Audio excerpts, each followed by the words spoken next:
Hello बच्चों, अपनी JEE 2026 की सीरीज में देखिए कॉम्प्लेक्स नंबर का क्वेश्चन लेकर आया हूं। आप क्वेश्चन को पढ़िए, खुद से ट्राई करिए।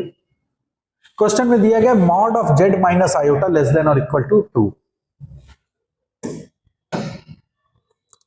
Mod of Z minus iota is less than और इक्वल टू 2। इसका मतलब बच्चों क्या होगा कि ये एक सर्किल और उसके इनर पार्ट को रिप्रेजेंट कर रहा है जेड, जिसका सेंटर होगा आई और रेडियस होगी 2। तो अगर हम इसके ग्राफ को बनाएं बच्चों तो देखिए ये इसका फिगर होगा जिसका सेंटर होगा आयोटा और इसकी रेडियस है 2। ओके बच्चों, अब आपसे कहा गया Z1 एक कोई पॉइंट है 5 + 3 आयोटा, तो ये हमारा कोई एक पॉइंट है Z1 दैट इज 5 + 3 आयोटा, जिसको मैंने मार्क कर लिया है। आपसे क्वेश्चन में पूछा जा रहा है कि मॉड ऑफ IZ + Z1 की वैल्यू क्या होगी। तो देखो बच्चों, मॉड ऑफ IZ + Z1 को मैंने कैसे लिख सकता हूं, आयोटा को बाहर लेंगे तो Z माइनस आयोटा Z1 हो जाएगा। Mod of iota is equal to 1 होगा, तो ये mod of Z minus iota Z1। इसका मतलब क्या है कि Z की डिस्टेंस आयोटा Z1 से हमको कैलकुलेट करनी है।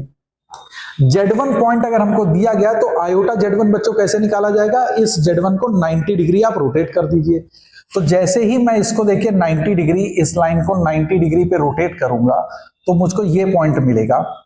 अब देखिए जब 90 डिग्री रोटेट करने का मतलब होगा उसको आयोटा से मल्टीप्लाई कर दीजिए। तो दिस इज आयोटा Z1।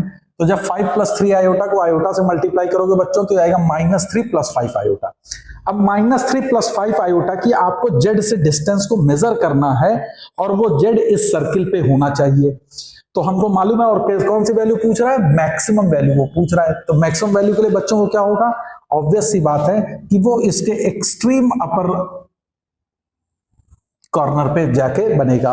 तो ये डिस्टेंस होगी 5 एंड दिस डिस्टेंस इज 2। तो nothing but the maximum distance is 5 + 2 that is 7। तो इसकी मैक्सिमम डिस्टेंस बच्चों कितनी हो जाएगी, 7। तो सी इज अवर करेक्ट ऑप्शन। तो आई होप आपको ये समझ में आया होगा। तो इसी तरह से मेरे वीडियोस को देखते रहिए। Thank you.